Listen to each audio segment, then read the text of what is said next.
News 18 prime का वक्त है। नमस्कार, मैं रविंद्र सिंह आपके साथ। चक्रवात बिपरजॉय तबाही मचाते हुए आगे बढ़ रहा है। तूफान बिपरजॉय ने गुजरात के तट से टकराने से पहले ही खतरनाक रूप अख्तियार कर लिया है और इस चक्रवात की वजह से गुजरात के तटीय क्षेत्रों में अलर्ट जारी किया गया है, जबकि लोगों को इन क्षेत्रों में निकालकर सुरक्षित स्थानों पर पहुंचाने का काम भी जारी है। आसपास के इलाकों में भी तेज हवाओं की वजह से पेड़ उखड़कर गिर गए हैं। मौसम विभाग का कहना है कि बिपरजॉय 15 जून को सौराष्ट्र और कच्छ से टकराएगा। गुजरात में इसका सबसे ज्यादा असर होने की आशंका है। इसको लेकर केंद्रीय गृह मंत्री अमित शाह बिपरजॉय की तैयारियों पर समीक्षा बैठक की आज उन्होंने अध्यक्षता की। बैठक में गुजरात के सीएम भूपेंद्र पटेल और राज्य के 8 संभावित प्रभावित जिलों के सांसद वर्चुअली शामिल हुए। प्रबंधन के क्षेत्र में कंट्रीब्यूट करने वाले व्यक्ति और संस्था दोनों को पुरस्कृत करने की परंपरा सम्माननीय प्रधानमंत्री जी ने प्रस्तापित की है। इससे निश्चित रूप से इस क्षेत्र में काम करने वाली संस्थाओं के कर्मचारियों में और व्यक्तियों में दोनों में उत्साहवर्धन हुआ है। चक्रवाती तूफान बिपरजॉय का महाराष्ट्र और गुजरात में असर देखने को मिल रहा है। चक्रवात बिपरजॉय से व्यापक क्षति होने की आशंका है और गुजरात के देवभूमि द्वारका में सबसे ज्यादा प्रभाव देखने को मिल रहा है, जिसका जायजा लिया न्यूज 18 संवाददाता ने।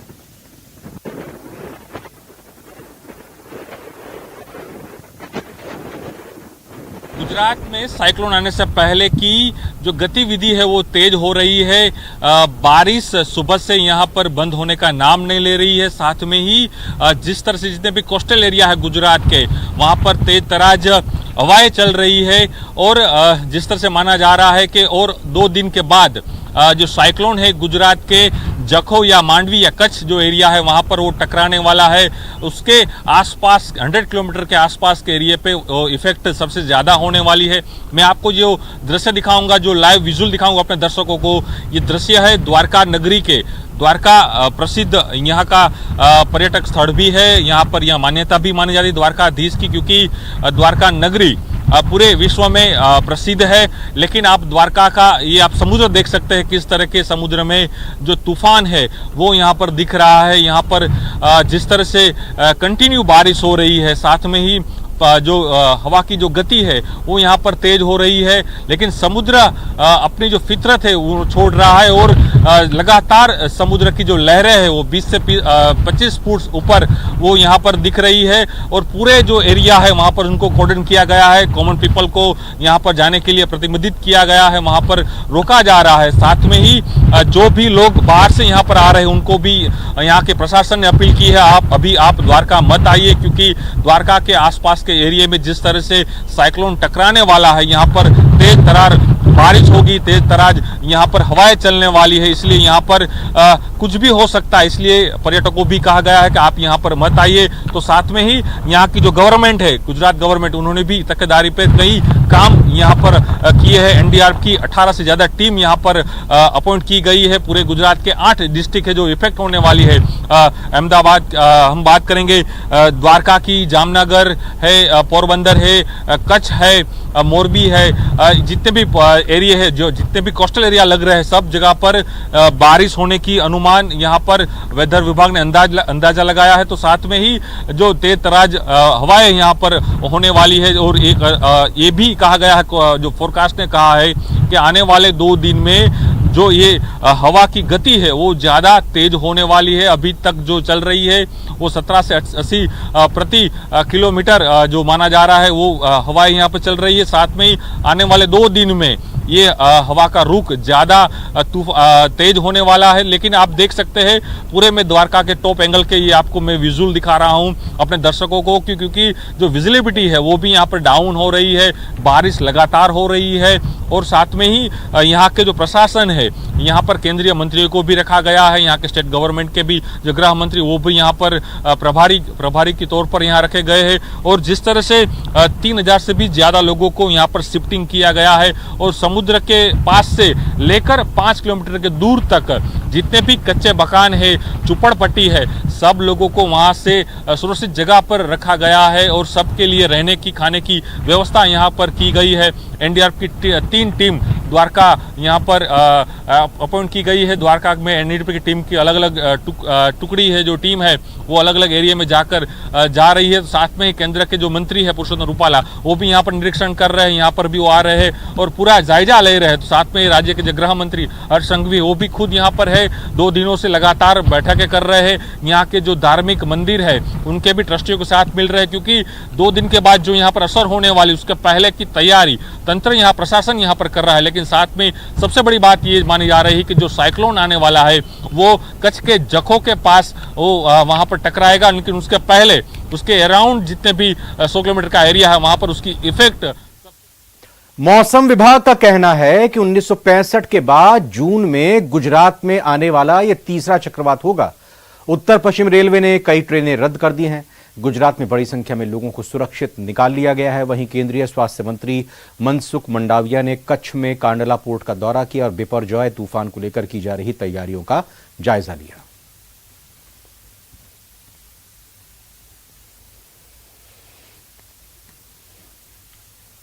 बॉम्बे हाईकोर्ट ने मंगलवार को एक बड़ा फैसला सुनाया है। गुजरात के बेस्ट बेकरी कांड के 2 आरोपियों को कोर्ट ने मंगलवार को बरी कर दिया। 21 साल पुराने मामले में हर्षद रावजी भाई सोलंकी और माफत मणिलाल गोहिल को मामले में दोष मुक्त करार दिया गया है।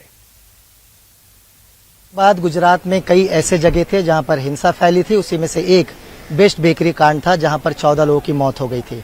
इस पूरे मामले में कुल 21 आरोपी थे। अलग अलग मामला चलाया गया, जिसमें से 4 आरोपी फरार घोषित किए गए थे। 2013 में उनकी गिरफ्तारी हुई, तब से ट्रायल शुरू हुआ। 4 में से 2 की मौत जेल में हो गई। 2 लोगों को लेकर के आज मुंबई सेशन कोर्ट ने अपना फैसला सुनाया और आरोपियों को बरी कर दिया गया है। बचाव पक्ष की तरफ से हमारे साथ वकील है, उनसे बात करते हैं। सर, आज 10 साल के वक्त बीत जाने के बाद बड़ा ऑर्डर आया है, क्या ऑर्डर आया है आपसे जानना चाहेंगे और किन चीजों को ध्यान में रखते हुए ऑर्डर आया है?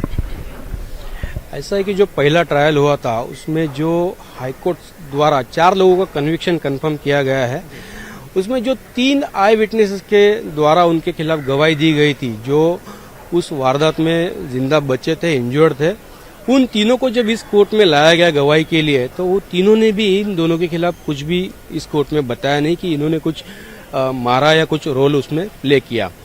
इसीलिए कोर्ट ने यही ऑब्जर्व किया कि इनके खिलाफ कुछ एविडेंस नहीं, इसलिए इनको।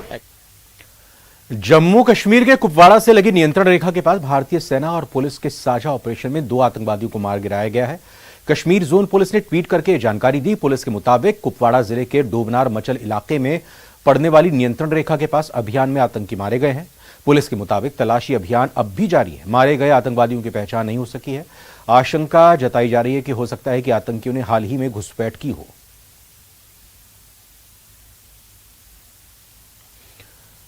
और वहीं पश्चिम बंगाल में पंचायत चुनाव की तारीख का ऐलान होते ही बवाल शुरू हो गया है। चुनाव के लिए नामांकन शुरू होते ही विभिन्न जिलों से हिंसा की खबरें सामने आ रही हैं। हिंसा में एक दूसरे पर जमकर बम और पत्थर बरसाए जा रहे हैं। दक्षिण 24 परगना जिले के भांगर में भी मंगलवार को हिंसा भड़क उठी। इस दौरान जमकर बम फेंके गए। दरअसल स्थानीय party Indian secular front ISF के विधायक ने घोषणा की थी कि उनकी पार्टी के उम्मीदवार पंचायत चुनाव के लिए मंगलवार को अपना नामांकन पत्र दाखिल करेंगे। ISF उम्मीदवार पर्चा दाखिल करने जा रहे थे, तभी कथित TMC कार्यकर्ताओं की उनके साथ झड़प हो गई। TMC और ISF ने एक दूसरे पर भांगर में हिंसा में शामिल होने का आरोप लगाया। स्थानीय टेलीविजन चैनल्स ने पुलिसकर्मियों और पत्रकारों को अज्ञात बदमाशों द्वारा बम फेंके जाने के बाद भागते हुए भी दिखाया। हिंसा में कई लोग घायल हुए हैं।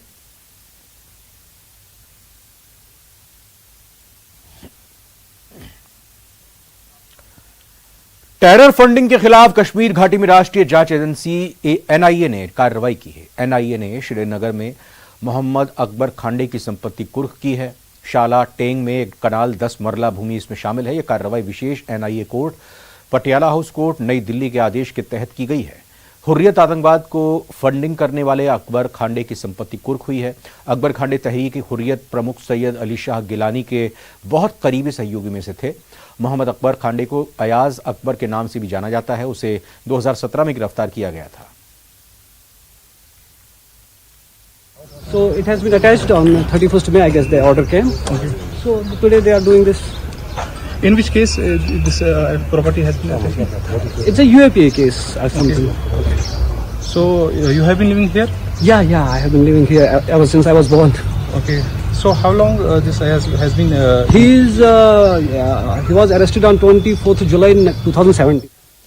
बीजेपी के राष्ट्रीय अध्यक्ष जेपी नड्डा ने सोमवार को जसूर की जनसभा में कांग्रेस पर जमकर हमला बोला। उन्होंने कहा कि कांग्रेस मां, बेटा और बेटी की पार्टी बनकर रह गई है। बीजेपी को छोड़कर करीब करीब सभी पार्टियां परिवार की पार्टी बन चुकी हैं। हर राज्य में परिवार की पार्टियां मौजूद हैं, जबकि बीजेपी आम लोगों की पार्टी और एकमात्र ऐसी पार्टी है जो अपनी विचारधारा पर चलती है।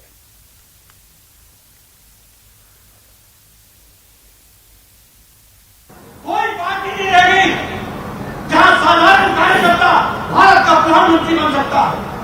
कोई पार्टी नहीं रहेगी जहां मुझ जैसा साधारण कार्यकर्ता भारतीय जनता पार्टी का राष्ट्रीय अध्यक्ष बन सकता है। कोई ऐसी पार्टी नहीं रहेगी जहां साधारण परिवार से आने वाला जयराम ठाकुर मुख्यमंत्री बन सकता है। परिवार की पार्टी एनसीपी, कौन है? शरद पवार, उनकी बेटी कल को कार्यकारी अध्यक्ष घोषित किया।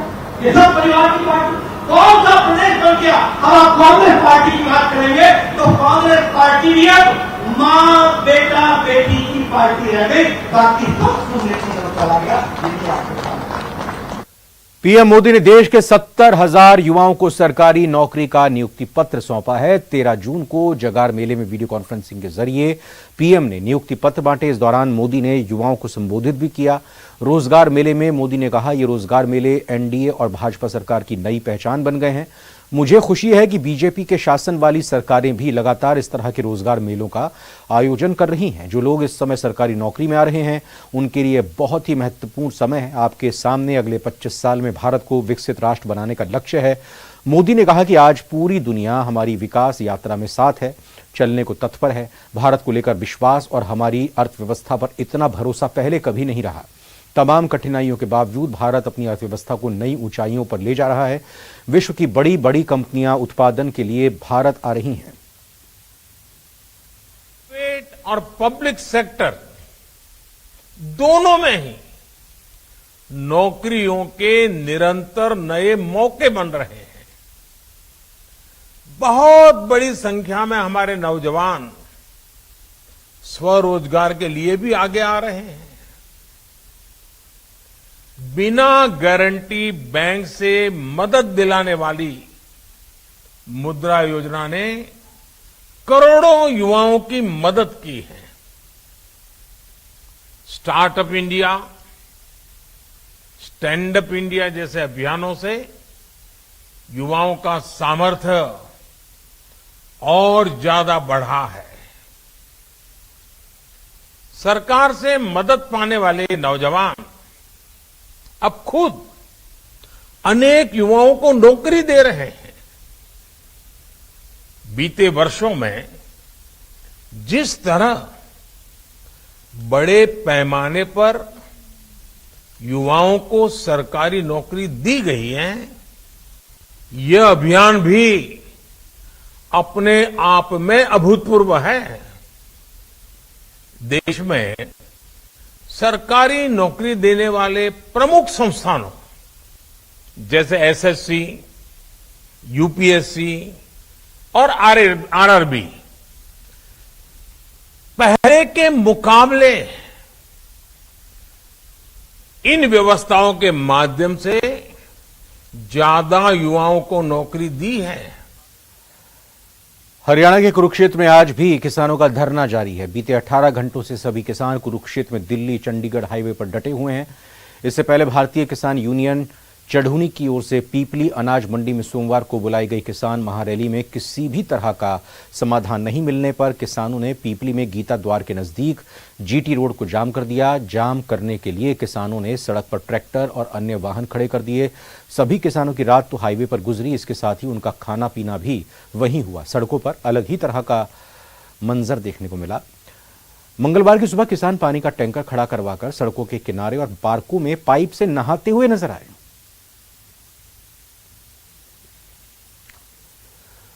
एक breaking news Delhi, NCR, Jammu Kashmir, Punjab और चंडीगढ़ में आज भूकंप के झटके महसूस किए गए। रिक्टर स्केल पर भूकंप की तीव्रता 5.4 मापी गई। 10 सेकंड तक झटके महसूस किए गए और इसका केंद्र जम्मू कश्मीर के डोडा में रहा। भूकंप के चलते लोग घरों से बाहर निकल आए।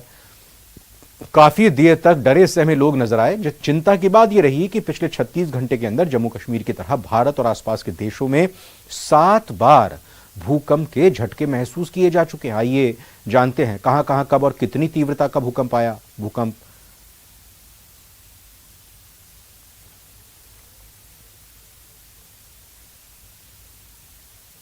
तो 20 सेकंड तक भूकंप के झटके करीब महसूस किए गए। पुणे मुंबई एक्सप्रेसवे पर मंगलवार को तेल से भरे एक टैंकर के दुर्घटनाग्रस्त होने से उसमें आग लग गई और इस हादसे में 4 लोगों की मौत हो गई। वहीं 3 लोग घायल हो गए। दुर्घटना के बाद सड़क पर वाहनों की भीड़ लग गई, जिसे कुछ घंटों में हटा लिया गया। एक अधिकारी ने बताया कि घटना लोनावाला और खंडाला के बीच में घटी है। दुर्घटना होने के बाद टैंकर में आग लगी और रसायन में विस्फोट होने से निकले अंगारे सड़क पर चल रहे वाहनों पर गिरने लगे। लोनावाला थाने के एक अधिकारी ने बताया कि सड़क पर चल रहे 4 वाहन चालक इस घटना में घायल भी हो गए हैं, जिनमें से 3 की मौत हो गई। इसके अलावा टैंकर में सवार एक व्यक्ति की जान चली गई, जबकि 2 अन्य घायल हो गए।